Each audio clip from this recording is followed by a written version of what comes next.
الحمد لله رب العالمين صلى الله وسلم وبارك على نبينا محمد وعلى آله وأصحابه أجمعين وأشهد أن لا إله إلا الله وحده لا شريك له وأشهد أن محمدا عبده ورسوله صلى الله عليه وسلم أما بعد فهذا اليوم هو العاشر من شهر الصفر من عام 1442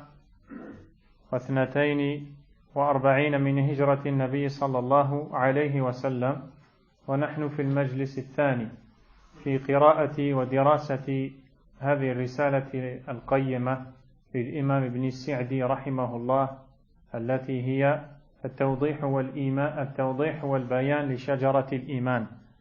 Nous voici réunis en ce jour du 27 septembre 2020 pour la deuxième assise de la lecture et l'étude de l'écrit intitulé La clarification et l'éclaircissement de l'arbre de la foi, dont l'auteur est l'imam As-Sa'di, qu'Allah lui fasse miséricorde. Nous avons pu voir cette introduction donnée par l'auteur, rahimahullah, dans laquelle il a en même temps loué Allah subhanahu wa ta'ala, mais aussi présenté son livre, son contenu et le but pour lequel il a rédigé cet ouvrage, qui n'est autre que trois choses. La première, montrer la définition et la bonne conception et compréhension de ce qu'est la foi. La seconde, montrer les causes d'augmentation de la foi, ce qui nous permet de la cultiver et de l'acquérir. Et enfin, qui me rappelle la troisième? Les mérites de la foi et les fruits qui en découlent. Barakallahu fik. Nous avons vu qu'Allah tabaraka wa ta'ala, dans son noble livre, dans Sourate Ibrahim, a comparé la foi qui est dans le cœur du croyant à un arbre, un bel arbre, dont les racines sont implantées au sol, si bien que l'arbre tient stablement et fermement, et dont les branches s'élancent dans le ciel. Cet arbre produit des fruits en toute saison. Ensuite, on a vu que cet arbre a été défini par le prophète alayhi salatu wassalam comme étant le palmier. Nous avons vu qu'il est le meilleur des arbres. La preuve en est le fait qu'Allah subhanahu wa ta'ala l'ait choisi pour le comparer à la foi, et la foi, comme vous le savez, est la meilleure des choses. Et pour comparer la meilleure des choses, Allah ne va pas choisir, subhanahu wa ta'ala, parmi les arbres, celui qui n'est pas le meilleur. Nous avons vu en quoi est-ce que la foi dans le cœur est comparable à un arbre, dans le sens où la foi a des racines, l'arbre en a aussi. La foi a des branches qui s'élèvent au ciel, qui sont les bonnes actions que fait celui qui contient la foi dans son cœur, tout comme l'arbre, qui est le palmier, a des branches qui s'élèvent et s'élancent dans le ciel. Et proportionnellement à l'entretien donné par le cultivateur à cet arbre, il produira des fruits plus ou moins bons.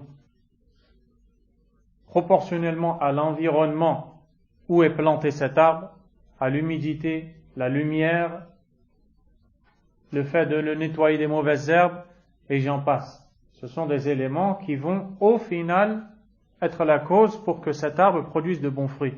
Il en est de même pour la foi qui est dans le cœur, qui doit être cultivée. Elle doit être dans son bon environnement. Elle doit être nourrie. Et quelle est la nourriture du cœur? Nous avons vu que la nourriture de l'arbre, c'est l'eau. Quelle est la nourriture du cœur? Les bonnes actions. Al-Wahi, la révélation. Al-Qur'an wa Sunnah. La parole d'Allah Azza wa Jal et la parole du prophète sallallahu alayhi wa sallam. Ainsi, l'on voit que cette parabole présentée par Allah dans son livre, qui est celle de la comparaison de la foi avec un bel arbre, prend tout son sens. Puisque la foi est quelque chose qui produit des bons fruits, qui sont les bonnes actions. Et on s'était arrêté ici. L'imam Abdurrahman ibn Nasir as-Sa'di, qu'Allah Azza wa Jal lui fasse miséricorde et le fasse entrer au plus vaste et au plus haut degré du paradis pour tout ce qu'il a fourni comme effort dans l'enseignement, dans l'appel à Allah Azza wa Jal, et on espère qu'Allah nous facilite de consacrer une assise à sa biographie. Inch'Allah ta'ala. A dit dans son ouvrage, après avoir cité le verset de la parabole comparant la foi à un bel arbre, فَمَثَّلَ اللَّهُ كَلِمَةَ الْإِيمَانِ التي هي أطيب الكلمات بشجرة هي أطيب الأشجار موصوفة بهذه الأوصاف الحميدة أصولها ثابتة مستقرة ونماؤها مستمر وثمراتها لا تزال كل وقت وكل حين تغل على أهلها وعلى غيرهم المنافع المتنوعة والثمرات النافعة وهذه الشجرة متفاوتة في قلوب المؤمنين تفاوتا عظيما بحسب تفاوت هذه الأوصاف التي وصفها الله بها فعلى العبد الموفق أن يسعى لمعرفتها ومعرفة أوصافها وأسبابها وأصولها وفروعها ويجتهد في التحقق بها علما وعملا فإن نصيبه من الخير والفلاح والسعادة العاجلة والآجلة بحسب نصيبه من هذه الشجرة. Et par ces quelques lignes, ça va s'arrêter cette introduction. L'imam Sa'di rahimahullah nous dit, Allah subhanahu wa ta'ala a comparé la foi qui est la meilleure des paroles, c'est-à-dire dans le verset, a comparé la foi qui est la meilleure des paroles au meilleur des arbres. Vous voyez, l'imam Sa'di rahimahullah nous dit clairement qu'il s'agit du meilleur des arbres. Et comme vous le savez, le prophète alayhi salatu wassalam nous a enseigné qu'il s'agit du palmier. Ainsi, le palmier est le meilleur des arbres, sans le moindre doute. La parole de la foi ici, c'est la ilaha illallah, l'attestation du tawhid et de l'unicité d'Allah, qui est l'essence, le fondement de base de la foi. Sans cette parole, la foi est inexistante dans le cœur de celui qui prétend avoir la foi. Cette parole, qui est la base, la source de la foi, a été comparée au meilleur des arbres, décrit par ses attributs louables. Ses racines sont fermes, ses branches s'élancent dans le ciel. Il donne des fruits à tout instant et produit pour celui qui le possède et pour d'autres divers bienfaits et fruits. Ça, c'est l'état de ce que fait la foi dans le cœur du croyant. Elle commence par le cœur et elle se développe jusqu'à faire naître des paroles, des actions, des comportements, des attitudes, des moralités. Tout part du cœur et se voit par l'extérieur. Ainsi, la foi n'est pas simplement une prétention, ou n'est pas simplement quelque chose contenu dans le cœur comme on pourrait le prétendre faussement. La foi est un ensemble, et c'est ce que l'on va voir dans le chapitre qui va arriver, Inch'Allah ta'ala. La foi va réunir trois choses dont nous allons parler sous peu, Inch'Allah. Cet arbre, dit l'auteur, est différent dans le cœur de chaque croyant, en fonction des caractéristiques qu'Allah en a données. Cet arbre, qu'est la foi, est différent dans le cœur de chaque croyant. La foi des gens est variée, elle n'est pas identique. Tu n'as pas la même foi que celui qui est assis à tes côtés au moment où je te parle. Les compagnons n'avaient pas tous le même niveau de foi. Certains étaient plus élevés que d'autres. Le prophète sallallahu alayhi wa sallam est l'homme qui a eu la foi la plus élevée.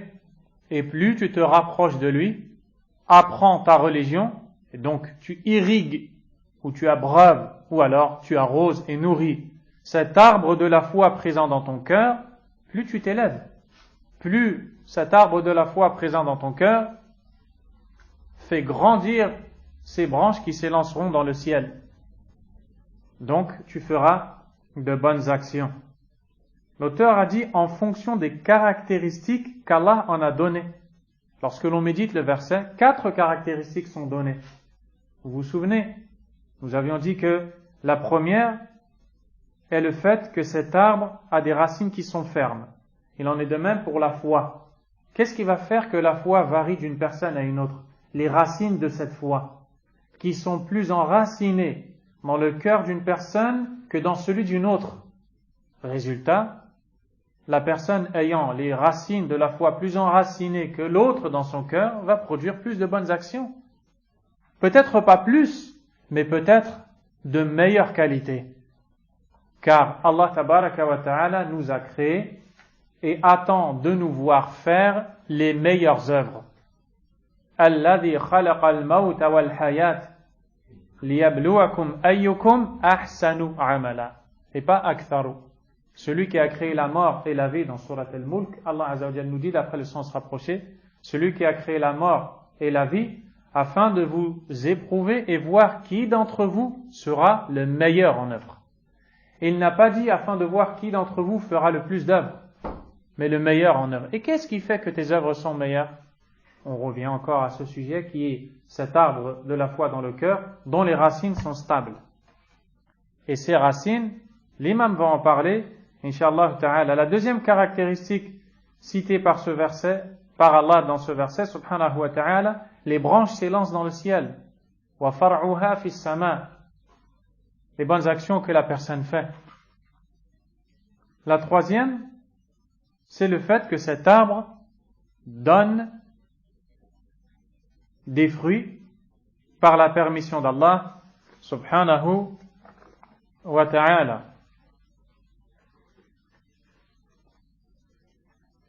Et enfin, celle qui va venir était en réalité la première, donc vous le noterez, Inch'Allah, c'est le caractère bon de cet arbre. Le caractère bon donc de cette foi. Ce sont les 4 caractéristiques. Ces 4 choses, elles ne peuvent pas être identiques chez une personne et une autre. Tout comme dans la terre, les cultivateurs n'ont pas des arbres identiques. Certains ont plus d'expérience, d'autres sont plus prudents quant aux mauvaises herbes par exemple, à l'humidité, à la lumière, au climat, à l'endroit choisi pour y planter les arbres, et ainsi de suite. C'est ça qui va faire que ce cultivateur va être connu comme étant excellent, l'autre bon, l'autre moins bon. Il en est de même pour la foi. L'auteur a dit, c'est pourquoi le serviteur bienheureux doit s'empresser d'en connaître les noms, les caractéristiques, les causes, les racines et les branches. Et là, ce sujet prend toute son importance. Et là, vous comprenez pourquoi l'imam Abdurrahman al-Sa'di rahimahullah a rédigé cet ouvrage. Pourquoi? Pour sensibiliser le croyant sur ce dont il a besoin, à savoir connaître cette foi, sa description. Quelles sont les choses qu'il augmente, qu'il améliore, qu'il la cultive, qu'il enjolive, et qui font au final que cette personne va vivre une vie paisible, une vie heureuse, une vie réussie et bénie. Il doit s'efforcer de les réaliser par sa science et ses actes, car le bien, le succès et la réussite qu'il obtiendra en ce monde et dans l'au-delà sera en fonction de ce qu'il obtiendra de cet arbre. Ton succès, ta réussite, ta joie, ta félicité sont des choses qui, tant bien ici-bas que dans l'au-delà, dépendent d'abord de la cultivation de l'arbre de la foi que tu auras entretenu dans ton cœur. Ainsi, tu vois combien est grand le besoin de cultiver cet arbre. Et donc, on ne peut cultiver que par la connaissance. On ne peut cultiver la foi que par la connaissance. Et la connaissance ne réside que dans la parole d'Allah Azza wa Jal qui a prescrit cette foi. Et la parole du prophète sallallahu alayhi wa sallam qui est l'intermédiaire entre Allah et nous dans la transmission du message. Pas dans l'adoration, dans la transmission de la parole d'Allah et de ses sens. Subhanahu wa ta'ala. C'est donc quelque chose d'extrêmement important. L'imam Abdurrahman ibn Nasir al-Sa'di rahimahullah passe maintenant à la première partie, après introduction, en nous disant Al-Fasl al-Awwal fi hadd al-Iman wa tafsirih. La première partie au sujet de la définition et l'explication de la foi. Donc avant même de vouloir parler de l'augmentation, de cultiver la foi et de toutes ces choses, il faut bien que nous connaissions ce qu'est la foi. Voyez dans les premières phrases ce que va dire l'imam Sa'di rahimahullah. حدود الأشياء وتفسيرها الذي يوضحها تتقدم أحكامها فإن الحكم على الأشياء فرع عن تصورها فمن حكم على أمر من الأمور قبل أن يحيط علمه بتفسيره ويتصوره تصورا يميزه من غيره أخطأ خطأ فاحشا. Cette parole, vous devez la comprendre, l'assimiler et ne pas l'oublier car elle va vous aider dans la compréhension de votre religion de manière générale. Il nous dit, rahimahullah, les limites et la définition d'une chose qui l'explicite doivent venir avant les règles régissant cette chose. Ceci car le jugement sur une chose découle de la conception qu'on en a.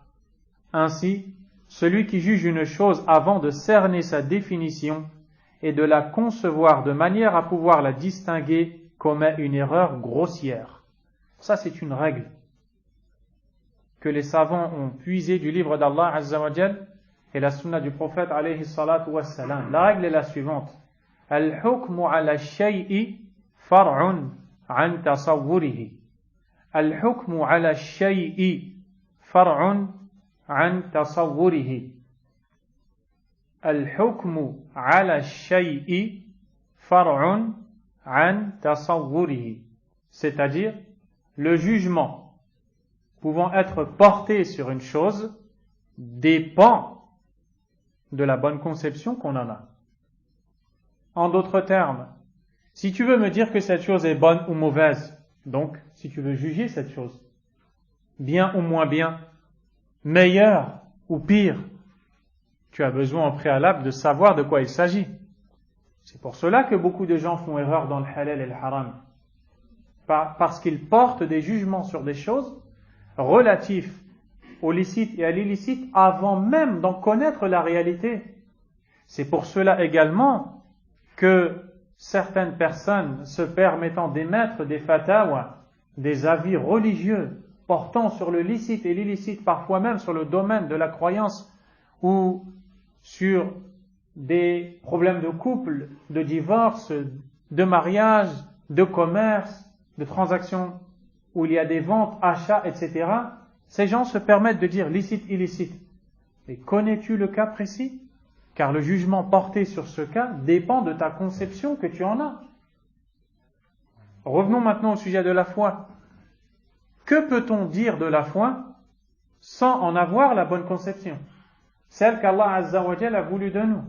Comment peut-on s'exprimer et tenir des propos dans Al-Aqidatul Islamiyya, la croyance islamique, avant même d'en connaître ses fondements bases, avant même d'en connaître la définition et ce qui est voulu de cette foi? Ici, vous voyez la grande importance de comprendre tout d'abord la définition de toute chose avant de la juger. Apprends à savoir de quoi il s'agit avant de porter un jugement sur la chose. Ça, c'est une règle que vous retrouverez dans tout. Al-hukmu ala shay'i far'un an tasawwuri. Le jugement porté sur une chose dépend de la bonne conception qu'on en a. Si ta conception d'une chose est mauvaise, tu vas porter un mauvais jugement. Ainsi, l'imam Sa'di rahimahullah ta'ala appuie sur ce point essentiel et nous dit: celui qui juge une chose avant de cerner sa définition et de la concevoir de manière à pouvoir la distinguer commet une erreur grossière. Et cette erreur va s'aggraver proportionnellement au sujet traité dans l'erreur commise. Si la personne a une mauvaise conception des noms et attributs d'Allah Azza wa Jal, puis se met à tenir des propos, à porter des jugements basés sur l'ignorance, c'est gravissime, c'est une des choses les plus mauvaises. Elle va peut-être aller jusqu'à déclarer licite des formes de polythéisme, des formes de shirk, parce qu'elle ignore ce qu'est la réalité de cette chose qu'elle a jugée. Et ainsi de suite dans tous les sujets. L'imam al-Sa'di rahimahullah va donc maintenant expliquer ce qu'est la foi.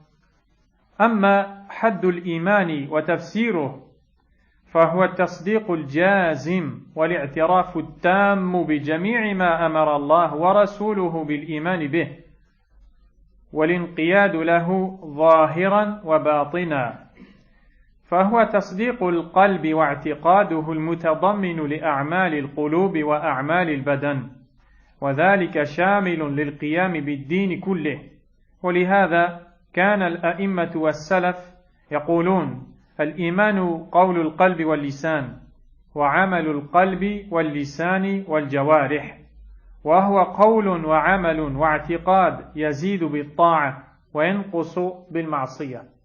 La définition de la foi, al-iman, consiste à ce que l'on appelle al-tasdiq al-jazim. Al-tasdiq al-jazim, c'est le fait d'attester fermement de la véracité de la chose. La foi consiste en l'attestation ferme et la reconnaissance totale de tout ce en quoi Allah subhanahu wa ta'ala et son prophète sallallahu alayhi wa sallam ont ordonné de croire. Et la soumission intérieure et apparente à tout ce que cela implique. Vous voyez, si vous méditez sur cette définition, vous allez voir que l'on parle de deux aspects. L'aspect intérieur et l'aspect extérieur. L'aspect relatif à ce qui est dans le cœur, comme croyance et conviction, consistant à reconnaître fermement, à accepter, à témoigner avec ton cœur de la véracité de tout ce dont Allah tabaraka wa ta'ala a informé, ainsi que son prophète alayhi salatu wassalam. Allah subhanahu wa ta'ala a dit bal yadahu mabsutatan yunfiqu kayfa yasha, mais plutôt ses deux mains sont tendues, il dépense comme il veut. Allah azza wa jalla nous informe ici, se décrivant pour nous, qu'il a deux mains subhanahu wa ta'ala. Qu'est-ce qu'il t'incombe de faire pour cultiver cette foi vis-à-vis de cette parole et de cette information? De croire fermement, sans le moindre doute, qu'Allah tabaraka wa ta'ala est exactement comme il s'est décrit, ni plus ni moins.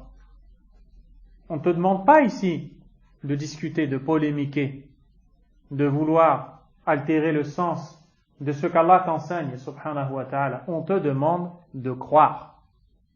Et là, tu auras cultivé dans ce point-là la foi dans ton cœur. Il en est de même pour toutes les informations émanant d'Allah azza wa jalla, mais aussi du prophète Muhammad alayhi salatu wassalam. C'est donc le premier aspect, celui qui est intérieur. Il n'est pas apparent, mais il a pourtant toute son importance et il est indispensable. Le second aspect, c'est celui qui est apparent, extérieur. C'est ce qu'il a défini comme étant la soumission. La soumission intérieure et apparente à tout ce que cela implique. Car le fait de croire qu'Allah tabaraka wa ta'ala aime telle chose, n'aime pas telle chose, le fait de croire qu'Allah azza wa jal a parmi ses noms et attributs as-Sami' al-Basir, dans le sens rapproché, celui qui entend tout, qui voit tout, ça c'est la croyance dans le cœur. Qu'est-ce qu'elle fait naître dans ce qui va apparaître dans tes membres, dans tes actions? Si tu sais qu'Allah entend tout, tu vas surveiller tes propos. Si tu sais qu'Allah voit tout, subhanahu wa ta'ala, tu vas être prudent vis-à-vis de tes actes. Et là, tu auras uni l'intérieur à l'extérieur, l'apparent au caché. Et c'est ça la foi. La foi, comme les savants le disent, aqida wa shari'a, iman wa amal. La foi est un ensemble de croyances et législation. Quand on dit croyance, on parle de ce que contient le cœur comme conviction. Quand on dit législation, on parle de ce qu'Allah donne comme ordre et interdit, azza wa jalla, ainsi que son prophète sallallahu alayhi wa sallam. L'imam al-Sa'di rahimahullah dit فهو تصديق القلب واعتقاده المتضمن لأعمال القلوب وأعمال البدن. La foi consiste donc en l'attestation du cœur et sa croyance ferme, écoutez, impliquant la pratique des actes du cœur et des membres. Ainsi, le fait de dire al-iman fi al-qalb, kullu shay fi al-qalb, as-salat fi al-qalb, az-zakat fi al-qalb, thumma yajlis wa la yusalli wa la yuzakki wa la هذا خطأ فاحش وضلال مبين. Le fait de dire la foi est dans le cœur, l'essentiel c'est dans le cœur. Allah sait ce que j'ai, ce que nous avons dans le cœur. Puis cette personne qui tient ses propos ne le prouve pas, eh bien il y a une défaillance évidente. Et c'est un égarement lointain. Car la foi c'est le cœur et les actes. N'est-ce pas que le prophète alayhi salatu wassalam a dit walakin yanzuru ila qulubikum wa a'malikum. Hadith rapporté par l'imam Muslim rahimahullah. Mais Allah observe le contenu de vos cœurs et vos actions. Allah regarde vos cœurs et vos actions. Ce sont des choses qui sont inséparables. Tu peux certes cacher le contenu du cœur, mais tu ne peux pas cacher tes membres, tes actions qui vont prouver de ton degré de foi. Revenons encore une fois à la comparaison avec l'arbre. Il est possible, ou plutôt il nous est impossible de voir que les racines sont en mauvais état, n'est-ce pas? Mais un signe va nous le prouver et nous l'indiquer. Quel est ce signe, Mahdi? Les fruits sont altérés, les branches se cassent. Ça nous indique qu'il y a une maladie dans cet arbre. C'est pour ça que le cultivateur, qu'est-ce qu'il va faire? Il va essayer de regarder en dessous s'il n'y a pas une mauvaise herbe qui vient perturber la croissance de l'arbre. Il en est de même pour la foi. Écoutez ensuite, il nous dit, et cela englobe la pratique de l'ensemble de la religion. En arabe, وَذَلِكَ شَامِلٌ لِلْقِيَامِ بِالدِّينِ كُلِّهِ. Cela englobe l'application de toute la religion. Cela ne vous rappelle-t-il pas un texte du prophète sallallahu alayhi wa sallam? Qui est-ce qui peut répondre? Dans un hadith, le prophète sallallahu alayhi wa sallam a dit, il est venu vous apprendre votre religion. Hadith man? Hadith Jibril. Le hadith de l'ange Jibril alayhi salam. Il est venu au prophète sallallahu alayhi wa sallam sous la forme d'un homme. Le long hadith. Ce hadith-là, mes frères, vous devez l'apprendre. Vous devez le connaître. Il a une importance extrême dans la religion. Les savants l'ont surnommé Sunnah, la mère de la Sunna. Tout comme ils ont surnommé Suratul Fatiha, Ummul Kitab, Ummul Qur'an, la mère du Qur'an, parce que la mère est ce de quoi nous venons et ce vers quoi nous revenons constamment. C'est comme la racine et la base qui est inséparable avec sa ramification ou sa branche. Eh bien, le hadith Jibril, il réunit dans sa globalité toute la croyance islamique et tous les actes de l'islam.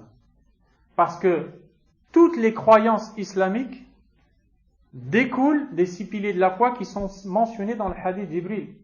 Et toutes les actions découlent des 5 piliers de l'islam qui sont mentionnés dans le hadith Jibril. D'où son extrême importance. Eh bien, Jibril se présente au prophète sallallahu alayhi wa sallam sous l'apparence humaine. Je vous le répète, apprenez ce hadith. Il se présente sous l'apparence humaine et il va poser des questions au prophète alayhi salatu wa sallam qui lui sait qu'il s'agit de Jibril. Ce que les compagnons présents avec lui l'ignorent à ce moment-là.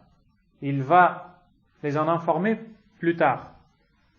Parmi les questions posées par cet homme qui en réalité était l'ange Jibril alayhi salam, Akhbirni anil iman, informe-moi concernant la foi.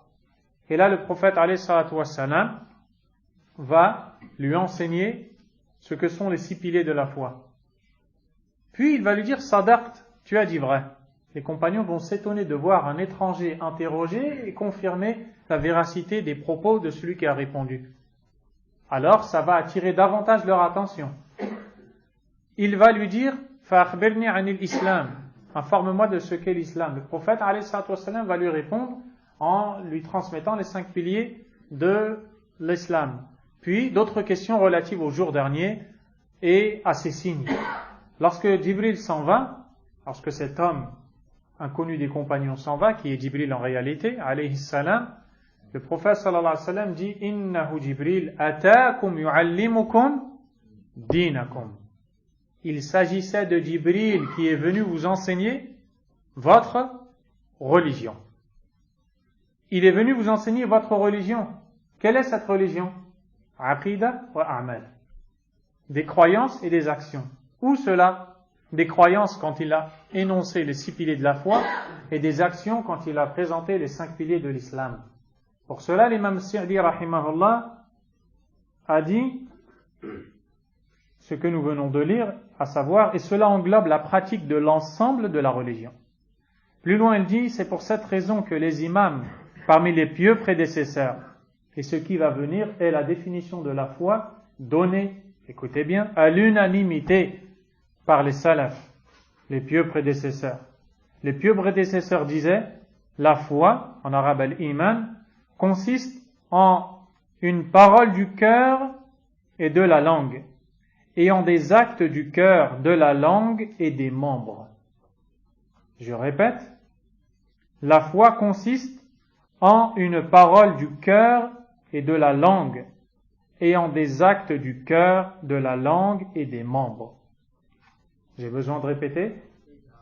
La foi consiste en une parole du cœur et de la langue. La foi consiste en une parole du cœur et de la langue, et en des actes du cœur, de la langue et des membres. Il nous dit, la foi, j'ai besoin de répéter, la foi est donc constituée de paroles, d'actes, de croyances, qui augmentent par l'obéissance à Allah, Azza wa Jal, et diminuent par la désobéissance. Voilà le vif du sujet. La foi a 3 aspects. Ces 3 aspects, mes chers frères, sont inséparables. Croyance contenue dans le cœur, propos tenus par la langue, action faite par les membres. En d'autres termes, quelqu'un qui dirait « je suis croyant » et qui ne fait aucune action n'est pas un croyant, comme le Sa'di va l'énoncer clairement dans les lignes qui vont suivre. Inch'Allah ta'ala. Qu'est-ce que veut dire la parole du cœur et l'acte du cœur? Dans la définition de la foi, vous allez entendre très souvent, parlant du cœur, que l'on va dire la parole du cœur, et d'autres fois on va dire les actes du cœur. S'agit-il de la même chose? Non. Quand on parlera de la parole du cœur, on entendra par là at-tasdiq, tasdiq al-qalb, c'est-à-dire la reconnaissance du cœur de la véracité de ce à quoi il croit. Donc de reconnaître par exemple que le prophète alayhi salatu wassalam est véridique. De reconnaître que la parole d'Allah tabaraka wa ta'ala est véridique. Ça c'est un tasdiq. De reconnaître l'unicité d'Allah subhanahu wa ta'ala. Quand on parle des actions du cœur, on parle de choses émanant du cœur, telles que la peur d'Allah, azza wa jal, tawakkul ala Allah, la confiance en Allah, l'espoir en la miséricorde d'Allah, l'amour d'Allah, la sincérité envers Allah, la bonne opinion que l'on doit se faire d'Allah, azza wa jal, et j'en passe. Donc ce sont des adorations qui sont dans le cœur et qui vont bien évidemment, si elles sont fermes et sincères, faire traduire des actions. Celui qui craint Allah va s'abstenir de pécher. S'il a péché, il va se repentir, et ainsi de suite. Donc la foi, c'est un ensemble de 3 choses. Le cœur, la langue et les membres. Et c'est inséparable. C'est la définition de la foi des salafs qui fait l'objet de leur unanimité et consensus. Premièrement, les croyances de la foi. Deuxièmement, les comportements qui en découlent. Troisièmement, les actes qu'elle implique. C'est-à-dire, je vais reprendre en arabe, وَهُوَ قَوْلٌ وَعَمَلٌ وَاعْتِقَادٌ يَزِيدُ بِالطَّاعَةِ وَيَنْقُصُ بِالْمَعْصِيَةِ. La foi est un ensemble de paroles, d'actions et de convictions, de croyances. Elle augmente par l'obéissance à Allah et diminue par le péché. La foi n'est pas quelque chose qui reste au même degré. Ce n'est pas possible. La foi, elle augmente et elle diminue. Il arrive que des fois tu te sentes plus proche d'Allah que tu ne l'étais avant et que d'autres fois tu te sentes moins proche de lui, subhanahu wa ta'ala, en raison de cette cultivation, de cet arbre de la foi qui est dans ton cœur. Peut-être que tu as changé d'environnement pour ton arbre. Peut-être qu'il n'a pas assez de lumière. Il en a besoin. Peut-être qu'il n'est pas assez irrigué. Donc peut-être que tu ne le nourris pas assez par le wahi, par la révélation, par le Coran ou la Sunna. Combien est-ce que tu écoutes de versets, de hadiths? Combien est-ce que tu apprends dans la semaine? Combien est-ce que tu connais à quand la dernière fois où tu as ouvert, je ne te dis pas tafsir al-Qurtubi ou tafsir ibn Kathir en détail, etc. Mais l'explication d'un hadith, l'explication d'un verset, ne serait-ce que globalement. Il est tout à fait normal et logique que si ce n'est pas le cas, eh bien cet arbre de la foi va faiblir, fléchir, faner, mourir, qu'Allah nous en préserve, subhanahu wa ta'ala. L'imam al-Sa'di rahimahullah nous dit فهو يشمل عقائد الإيمان وأخلاقه وأعماله. La foi englobe les croyances de la foi.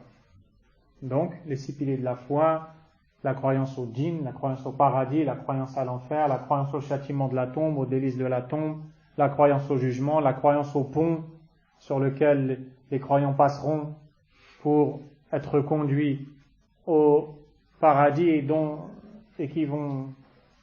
sur lequel certains seront happés et tomberont dans le feu pour en sortir après parce qu'ils étaient malgré tout dans le tawhid, etc. Les détails que tu apprends dans l'aqida.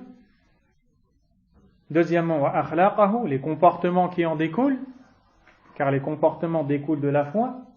N'as-tu pas lu tous ces hadiths où tu entends le prophète sallallahu alayhi wa sallam dire Man kana yu'minu billah wal yawmil akhir, quiconque croit en Allah et au jour dernier, puis après on va parler de comportement, qu'il honore son invité, qu'il dise du bien ou qu'il se taise, etc. Wa a'malahu, et les actes qu'elle implique. L'imam al-Sa'di a dit فالإقرار والاعتراف بما لله تعالى من الأسماء الحسنى والصفات الكاملة العليا والأفعال الناشئة عن أسمائه وصفاته هو من أعظم أصول الإيمان. الله أكبر. Il dit ainsi, reconnaître et confirmer les noms sublimes d'Allah, ses attributs de perfection et tous les actes naissants de ces noms et attributs comptent parmi les plus grands fondements de la foi. C'est la base même de la foi. Vous vous souvenez? L'arbre de la foi planté par Allah Azza wa Jal dans le cœur du croyant a 6 racines. La foi en Allah, en ses anges, en ses livres, en ses messagers, au jour dernier et au destin. Les 6 racines de cet arbre de la foi planté dans le cœur du croyant. Ces 6 racines ont une racine essentielle, qui est la foi en Allah subhanahu wa ta'ala. La foi en Allah tabaraka wa ta'ala a sa racine aussi, qui est la foi en ses noms et en ses attributs subhanahu wa ta'ala. Pour cette raison, Allah Azza wa Jal, quand il nous dit dans Sourate At-Tawbah, il nous dit subhanahu wa ta'ala أَفَمَنْ أُسِّسَ بُنْيَانُهُ عَلَى تَقْوَى مِنَ اللَّهِ وَرِضْوَانٍ خَيْرٍ أَمَّنْ لا أَفَمَنْ أَسَّسَ هذه في ورش حفص أَفَمَنْ أَسَّسَ بُنْيَانَهُ عَلَى تَقْوَى مِنَ اللَّهِ وَرِضْوَانٍ خَيْرٍ أَمَّنْ أَسَّسَ بُنْيَانَهُ عَلَى شَفَا جُرُفٍ هَارٍ فَانْهَارَ بِهِ فِي نَارِ جَهَنَّمَ. Dans le sens du verset, est-ce que celui qui a élevé son édifice. Quelqu'un qui a construit. Ça, c'est encore une parabole, par exemple. Celui qui a élevé son édifice, il a bâti sa construction. Sur quoi? Sur la taqwa min Allah. Sur la piété vis-à-vis d'Allah Azza wa Jal. Et sur la satisfaction d'Allah est meilleur, ou celui qui a bâti son édifice, qui a élevé sa construction, sur le bord d'une falaise croulante. Il s'en est retrouvé à crouler dans le feu de l'enfer. Si vous voyez ce qu'a dit l'imam Ibn al-Qayyim rahimahullah dans l'explication de ce verset, dans l'importance de la connaissance des noms et attributs d'Allah Azza wa Jal, c'est juste magnifique. Et pour résumer, l'imam Ibn al-Qayyim rahimahullah nous dit que celui qui a bâti ses actions sur la connaissance d'Allah subhanahu wa ta'ala, de ses noms, de ses attributs, c'est-à-dire que par exemple ta venue ici dans cette mosquée pour apprendre cette religion, si elle est basée sur la conviction et la connaissance qu'Allah en ce moment même t'entend, te voit, et qu'il agrée ces pas que tu as entrepris en direction de cet endroit, pendant qu'il a privé beaucoup de ceux qui ne sont pas venus sans excuses valables, leur permettant de s'absenter de l'apprentissage de leur religion, des fondements essentiels, dont la connaissance est un devoir incombant à quiconque parmi les musulmans. Eh bien, si ton action est basée sur cette connaissance-là que tu as de ton Seigneur, subhanahu wa ta'ala, tabaraka wa taqaddas, eh bien, ton action sera ferme et stable. Tu vas endurer, patienter, chercher à atteindre ton but, obtenir ton résultat, arriver à destination. Par contre, si tu bases cette action sur autre chose que cela, comme le fait de chercher un bien mondain, le fait de venir prendre un intérêt, eh bien, tu verras que tu ne tiendras pas dans cette action. Comment se fait-il que des fois la personne tient, des fois elle ne tient pas, des fois on trouve quelqu'un qui tient dans le droit chemin, et des fois une autre personne qui pourtant a les mêmes facultés intellectuelles que l'autre. Du point de vue de la raison, elle ne manque rien comparé à l'autre, mais elle ne tient pas. Parce qu'elle n'a peut-être pas basé son cheminement vers Allah Azza wa Jal sur la connaissance d'Allah subhanahu wa ta'ala. Et c'est pourtant le fondement des fondements des fondements, la connaissance d'Allah Azza wa Jal. C'est pour cette raison, mes chers frères, que je répète encore et encore cette parole d'un des salafs qui a dit « Masakinu ahlu hadhihi dunya » pauvres sont les gens de cette vie d'ici-bas. « Kharaju minha wa lam yadhuqu atyaba ma fiha » Ils ont quitté ce bas monde sans avoir goûté à la meilleure des choses s'y trouvant. Quelqu'un a dit « Wa ma atyabu ma fiha » Et quelle est la meilleure des choses s'y trouvant? Il répondit, à votre avis, Ma'rifatullah, la connaissance d'Allah, wa mahabbatuh, son amour, wal unsu bi qurbih, le sentiment d'être proche de lui, wa shawqu ila liqa'ih, et l'envie ardente de le rencontrer. Subhanahu wa ta'ala. C'est la base de la foi.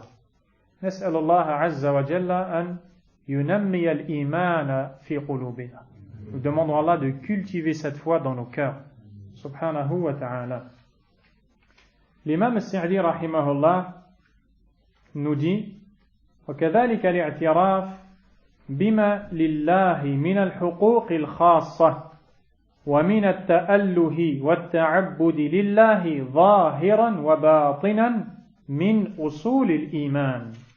De même, reconnaître les droits spécifiques d'Allah qui sont, bon je lis mais on expliquera, la divinisation et l'adoration d'Allah seul, intérieurement et extérieurement, fait partie des fondements de la foi. Ce qu'il dit est très intéressant et tout ce qu'il dit l'est d'ailleurs. Mais, en réalité, il a réuni deux choses dont on va parler, incha'Allah. Après nous avoir parlé d'un fondement essentiel de la foi en Allah qui est la connaissance de ses noms et attributs, il nous parle du droit spécifique à Allah consistant à reconnaître qu'il est la seule et unique divinité méritant l'adoration, subhanahu wa ta'ala, méritant de voir son serviteur manifester la servitude pour laquelle il l'a créé, subhanahu wa ta'ala. C'est donc le fait d'adorer Allah. Ainsi, le premier point consistait à connaître Allah. Le second consistait à adorer Allah. Eh bien, quand vous méditez dans le livre d'Allah, subhanahu wa ta'ala, vous verrez qu'Allah nous informe, azza wa jal, qu'il nous a créés pour deux choses. Pour le connaître, et il nous a créés pour l'adorer. C'est exactement ce que dit l'imam Sa'di, rahimahullah. Quelles sont les preuves de ces propos? Allah azza wa jal nous a créés pour le connaître. Le dernier verset de Surat At-Talaq, le divorce, dans lequel il nous dit, subhanahu wa ta'ala, Allahu alladhi khalaqa sab'a samawat wa min al-ardi mithlahun. Allah est celui qui a créé 7 cieux et un nombre égal de terres. Il a donc créé 7 cieux et 7 terres. Yatanazzalu al-amru baynahun, entre lesquels descend son ordre. Pourquoi? La réponse, لِتَعْلَمُوا أَنَّ اللَّهَ عَلَى كُلِّ شَيْءٍ قَدِيرٌ وَأَنَّ اللَّهَ قَدْ أَحَاطَ بِكُلِّ شَيْءٍ عِلْمًا, afin que vous sachiez la science, afin que vous sachiez, que vous connaissiez, afin que vous sachiez qu'il est omnipotent, que sa puissance a embrassé toute chose. Rien ne saurait le réduire à l'impuissance, subhanahu wa ta'ala, et qu'il a embrassé toute chose par sa science. Donc ici Allah nous enseigne, subhanahu wa ta'ala, qu'il a créé les cieux et la terre pour nous montrer combien il est savant, combien il est puissant. C'est pour cette raison que dans le Coran, vous voyez qu'Allah nous appelle à plusieurs raisons à méditer la création des cieux et de la terre, parce que c'est cela qui cultive l'arbre de la foi dans le cœur, notamment dans le sujet de la connaissance d'Allah. Et Allah azza wa jal nous a même enseigné que les gens se sont divisés en deux dans ce point-là. Ceux qui n'ont pas cru et n'ont pas su tirer profit de ces signes montrant son omnipotence et sa science vaste, et ceux qui ont su en tirer profit.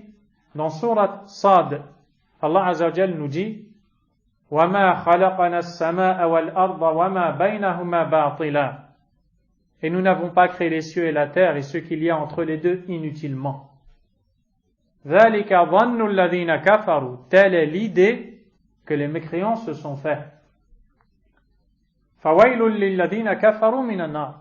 Malheur donc à ceux qui ont mécru pour le feu qui les attend.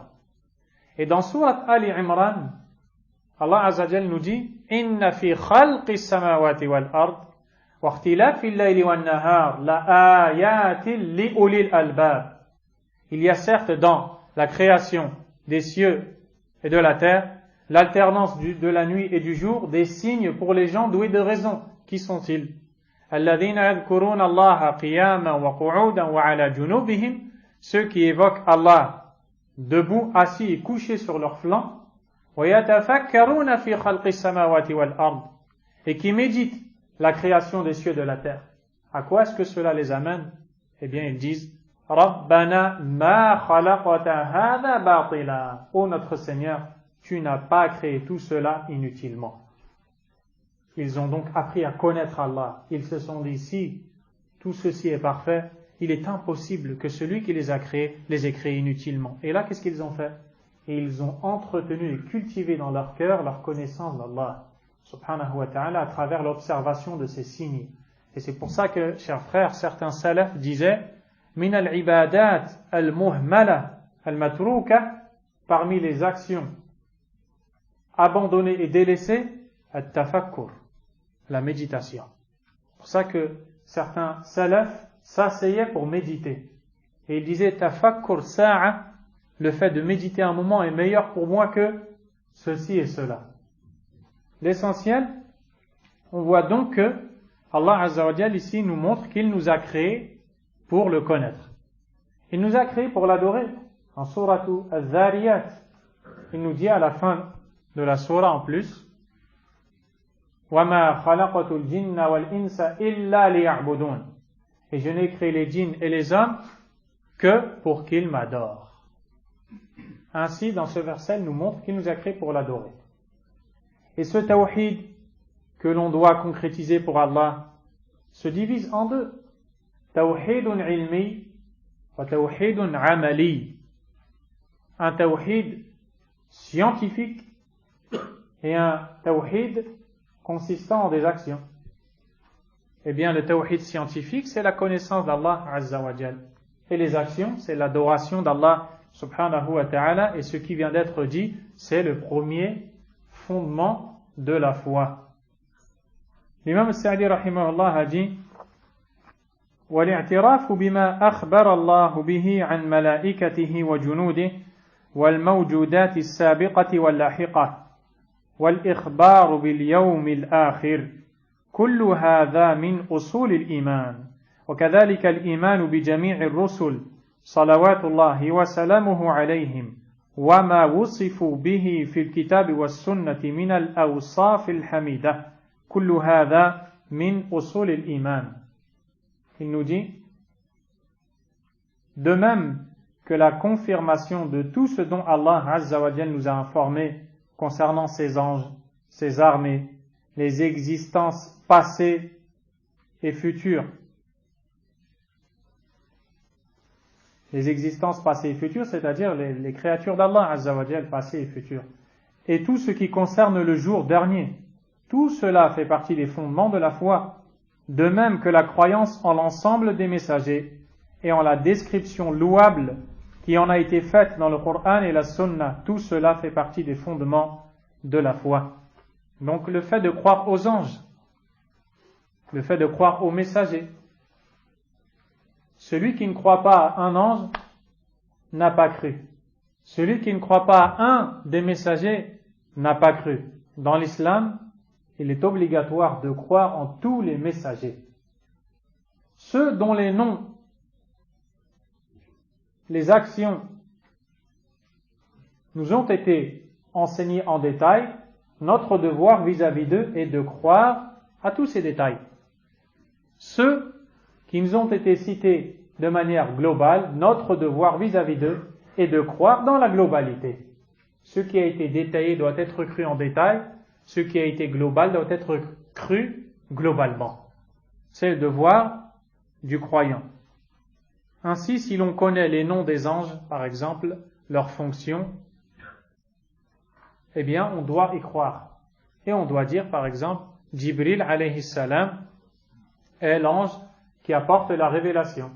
On croit à son nom et à son action, de même pour tous les anges.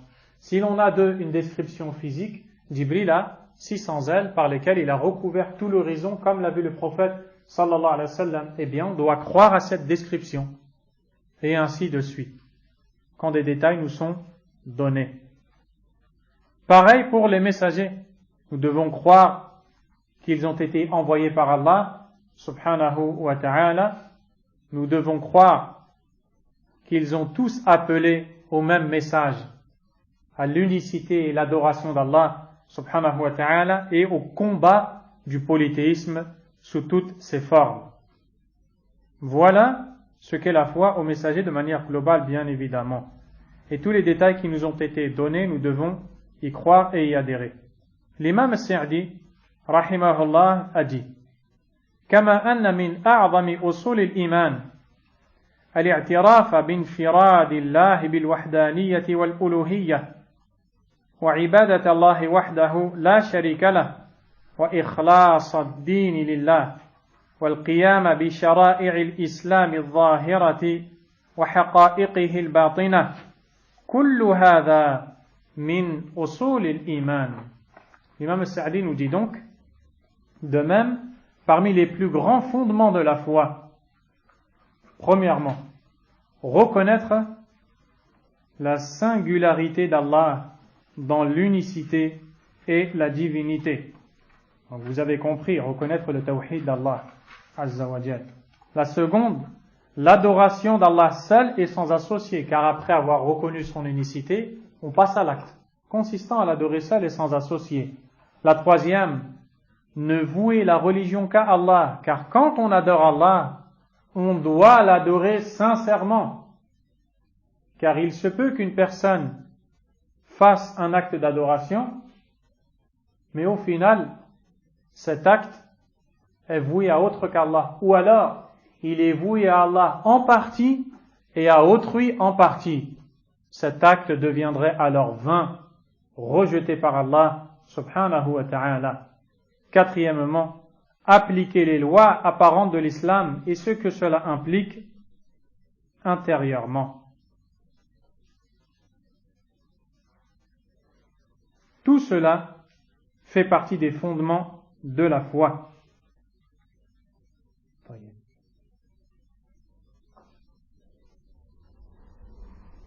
ولهذا رتب الله على الإيمان دخول الجنة والنجاة من النار ورتب عليه رضوانه والفلاح والسعادة. C'est pour cela qu'Allah Azza wa Jal a conditionné par la foi l'entrée au paradis, la préservation contre l'enfer, son agrément, le succès et la réussite, toutes ces choses-là, pour pouvoir être atteintes, nécessitent en la personne de concrétiser la foi. Tu ne peux accéder au paradis qu'en passant par le chemin de la foi.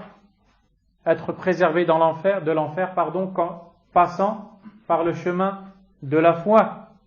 Goûter au succès, à la réussite, tant bien dans ce bas monde que dans la tombe, mais aussi dans l'au-delà, qu'en passant par le chemin de la foi. C'est indispensable. C'est la cause de la réussite, de la quiétude, de la félicité, la foi. ولا يكون ذلك إلا بما ذكرنا من شموله للعقائد وأعمال القلوب وأعمال الجوارح لأنه متى فات شيء من ذلك حصل من النقص وفوات الثواب وحصول العقاب بحسبه. C'est pour cela, et cela en raison du fait que la foi englobe les croyances, les actes du cœur et les actes des membres. Donc c'est, comme nous l'avions dit tantôt, la foi constitue 3 éléments, les convictions, les paroles et les actions. Et ces 3 événements sont la cause du succès et de la réussite et de l'accès au paradis. Et si un de ces points vient à manquer, la foi est défectueuse. Les récompenses sont manquées et le châtiment mérité, qu'Allah nous en préserve, en fonction de l'importance du manque. Ainsi, le serviteur s'expose proportionnellement à ses manquements dans la foi à une réponse d'Allah subhanahu wa ta'ala consistant à une menace de châtiment pesant sur son dos. Nas'alallah as-salama wal-afiyah. Cette menace, dans sa lourdeur, dans son importance, est proportionnelle au délaissement d'une des composantes de la foi, des actions, des paroles, des convictions. L'imam al-Sa'di a dit بل أخبر الله تعالى أن الإيمان المطلق تنال به أرفع المقامات في الدنيا وأعلى المنازل في الآخرة فقال تعالى والذين آمنوا بالله ورسله أولئك هم الصديقون والصديقون هم أعلى الخلق درجة بعد درجة الأنبياء في الدنيا وفي منازل الآخرة وأخبر في هذه الآية أن من حقق الإيمان به وبرسله نال هذه الدرجة اللهم نسألك من فضلك. L'auteur a dit, Allah Azza wa Jal nous a informé qu'à travers la foi totale c'est la foi qui est mise en pratique de manière totale par le serviteur, celui qui a entretenu complètement et totalement l'arbre de la foi dans son cœur. Il a retiré toutes les mauvaises herbes, il s'est écarté de tout ce qui entache la foi. Il a épuré les racines, il a bien étudié les racines de la aqida, de la foi, pour les connaître. il a mis cet arbre dans le meilleur environnement, il l'a irrigué, il l'a arrosé, il l'a bien nourri, il a étudié la science, il a appris à connaître les attributs d'Allah, il a appris à connaître les règles d'Allah Azza wa Jal, puis il lui a mis de la lumière, et ainsi de suite, eh bien l'arbre est bon, la foi aussi le sera. Allah nous a informé qu'à travers la foi totale, on atteint les plus hautes positions en ce monde et les plus hauts degrés dans l'au-delà.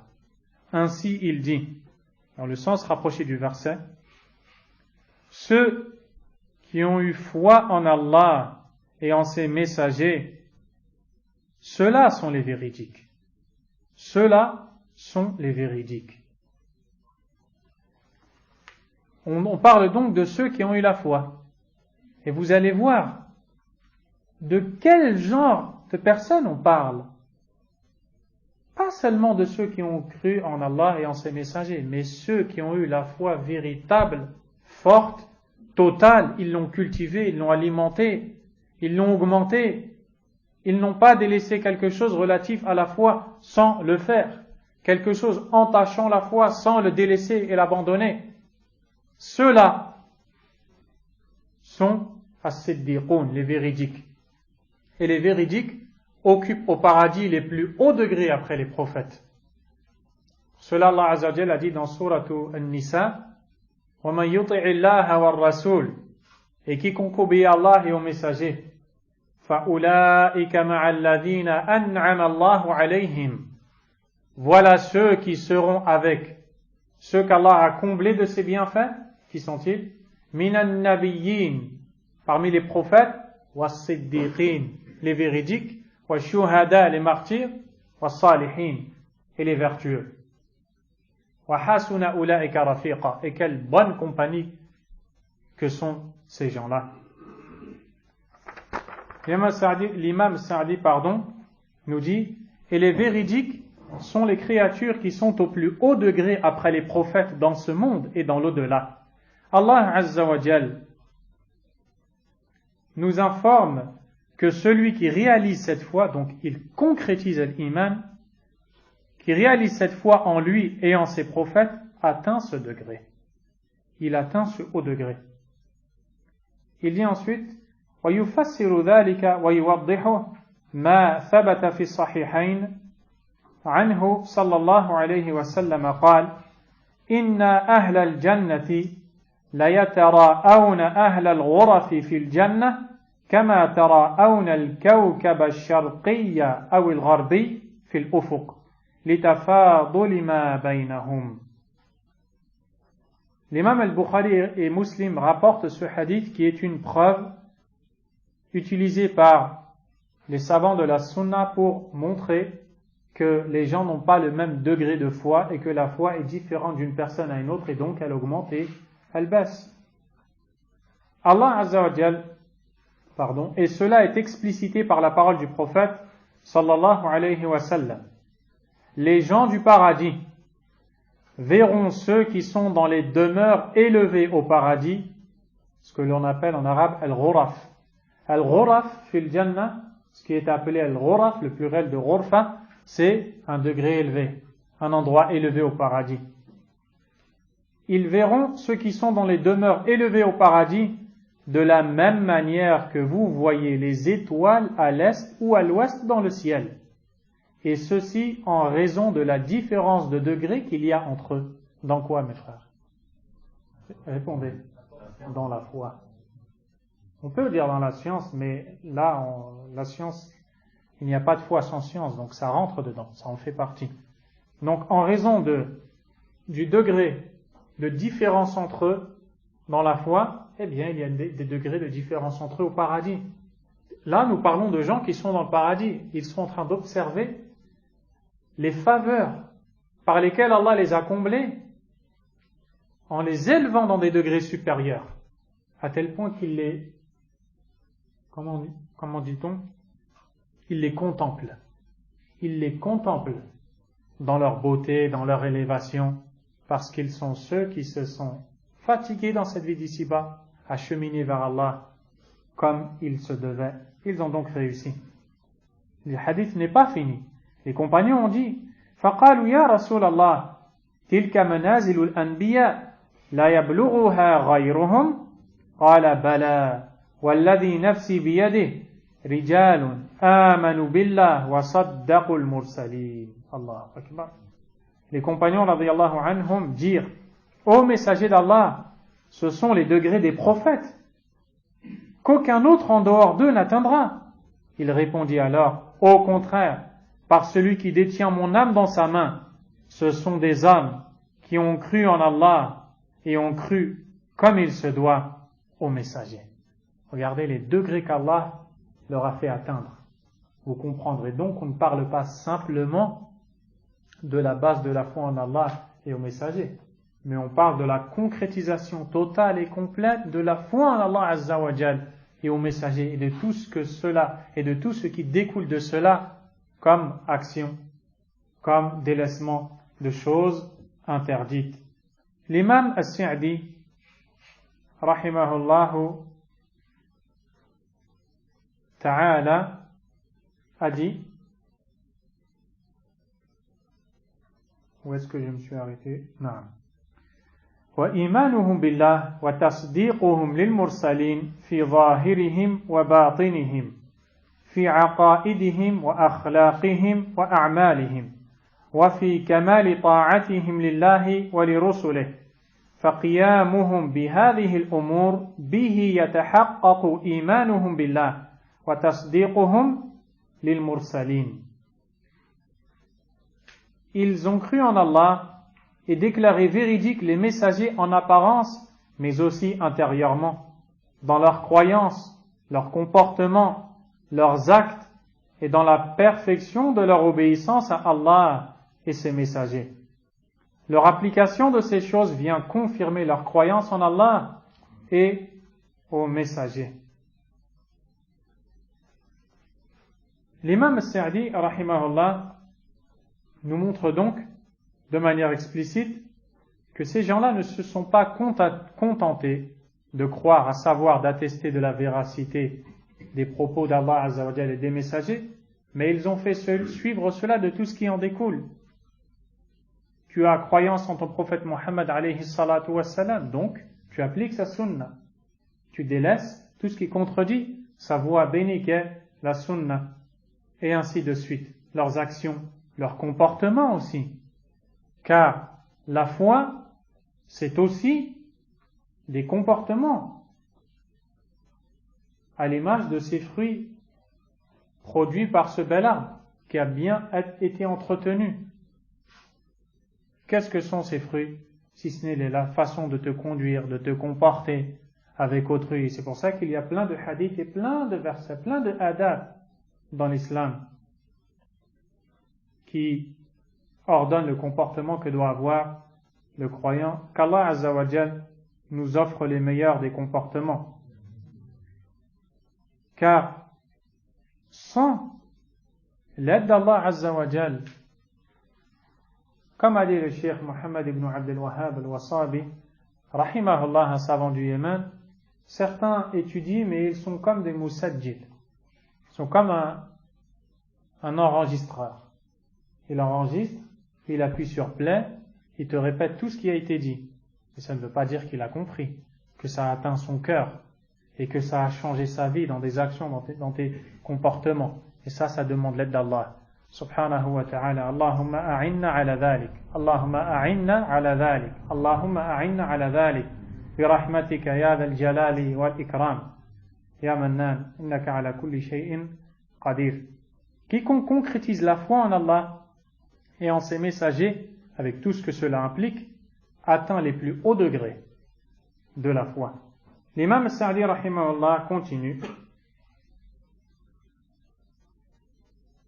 et dit فقد أمر الله في كتابه بهذا الإيمان العام الشامل وما يتبعه من الانقياد والاستسلام وأثنى على من قام به فقال في أعظم آيات الإيمان قولوا آمنا بالله وما أنزل إلينا وما أنزل إلى إبراهيم وإسماعيل وإسحاق ويعقوب والأسباط وما أوتي موسى وعيسى وما أوتي النبيون من ربهم لا نفرق بين أحد منهم ونحن له مسلمون.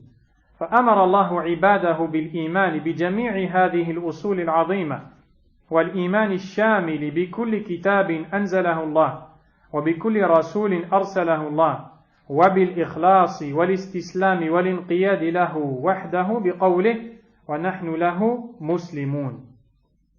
L'imam al-Sa'di rahimahullah nous dit Allah subhanahu wa ta'ala a ordonné dans son livre cette foi globale et générale et tout ce qu'elle implique comme soumission et sujet.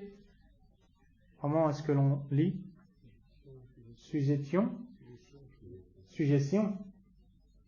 Ala kulli hal, sincèrement c'est un mot qui m'est nouveau. En tout cas, comme soumission, et il a loué celui qui le faisait. Ainsi, il dit dans le plus éminent verset concernant la foi. Vous avez entendu comment est-ce qu'il a décrit le verset? L'imam Sa'di rahimahullah, le plus éminent verset concernant la foi. Donc ce verset est extrêmement important. Si un jour je vous demande quel est le plus éminent verset concernant la foi, vous devez savoir qu'il s'agit de ce verset-là. Dans le sens rapproché du verset, Allah Azza wa Jalla a dit, dites, nous croyons en Allah, et en ce qui nous a été révélé, et en ce qui a été révélé à Ibrahim, Ismaïl, Ishaq, Yaqub et ses descendants, et en ce qui a été donné à Moussa et Isa, et en tout ce qui a été donné aux prophètes venant de leur Seigneur. Nous ne faisons aucune distinction entre eux, et à lui nous sommes soumis. Ce verset a été décrit comme étant le plus éminent verset concernant la foi. Et encore une fois, qu'est-ce que vous pouvez remarquer? Je vous aide. Qu'est-ce que tu remarques au début du verset et à la fin du verset? Tawakkalu ala Allah wa ajibu. Faites confiance en Allah et répondez. Moussa. Naam. Qu'est-ce que tu peux remarquer au début du verset et à la fin du verset? Naam, comment tu t'appelles? Hakim. Tafaddal. Il y a croyance et acte. Ahsanta jiddan. Dans le début du verset, on fait mention de la croyance. Et dans la fin du verset, on fait mention de la soumission. Et c'est ça la foi. C'est le fait de réunir la conviction avec les actions. Ces gens-là, Allah Azza wa Jal dit, dites, dans le sens du verset, dites, nous croyons, ça c'est la foi. Nous croyons en Allah et en ce qui nous a été révélé. Et en ce qui a été révélé à Ibrahim, Ismaïl, Ishaq, Yaqub et ses descendants. En ce qui a été donné à Moussa et Isa. En tout ce qui a été donné aux prophètes, au pluriel. Venant de leur Seigneur, nous ne faisons aucune distinction entre eux. Arrêtons-nous là. Tout ça c'est la conviction. Qu'est-ce que cette conviction fait découler? La réponse est à lui nous sommes soumis. La soumission. Et ça c'est le résumé de la foi. Conviction et soumission. Aqidah wa shari'a. Croyance et législation. Ainsi l'imam Sa'di rahimahullah nous dit Allah Azza wa Jal a ordonné à ses serviteurs de croire à l'ensemble de ses fondements grandioses et la foi globale en tout livre révélé par Allah et en tout prophète envoyé par lui, tous, car la personne qui ne croit pas à un seul des messagers d'Allah Azza wa Jal ne croit en aucun des prophètes. Avez-vous la preuve de ce que je viens de vous dire? Je répète, la personne qui ne croit pas en un prophète est considérée comme n'ayant cru en aucun prophète chez Allah, subhanahu wa ta'ala. Même si tu ne connais pas le verset, tu peux peut-être me dire qu'il y a un verset qui parle de telle et telle chose, par exemple. Naam. Bismillah, tawakkal ala Allah. Dans un verset d'Al-Jazal, il parle de le fait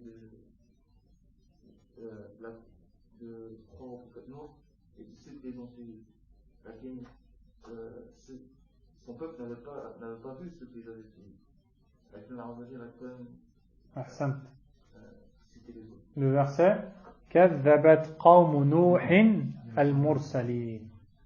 Le peuple de Nuh a démenti les messagers.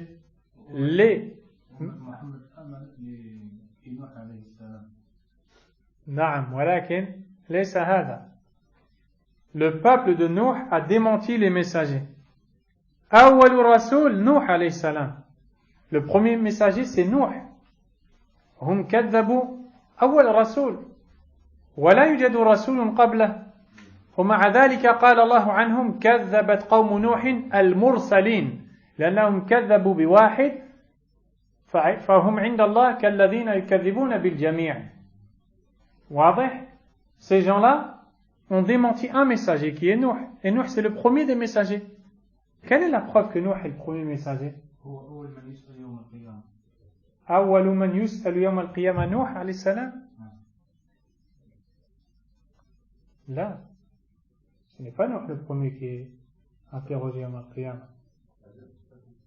Quelle est la preuve, mes frères, que Nuh alayhi salam est le premier messager? أول رسول. ما الدليل؟ نعم.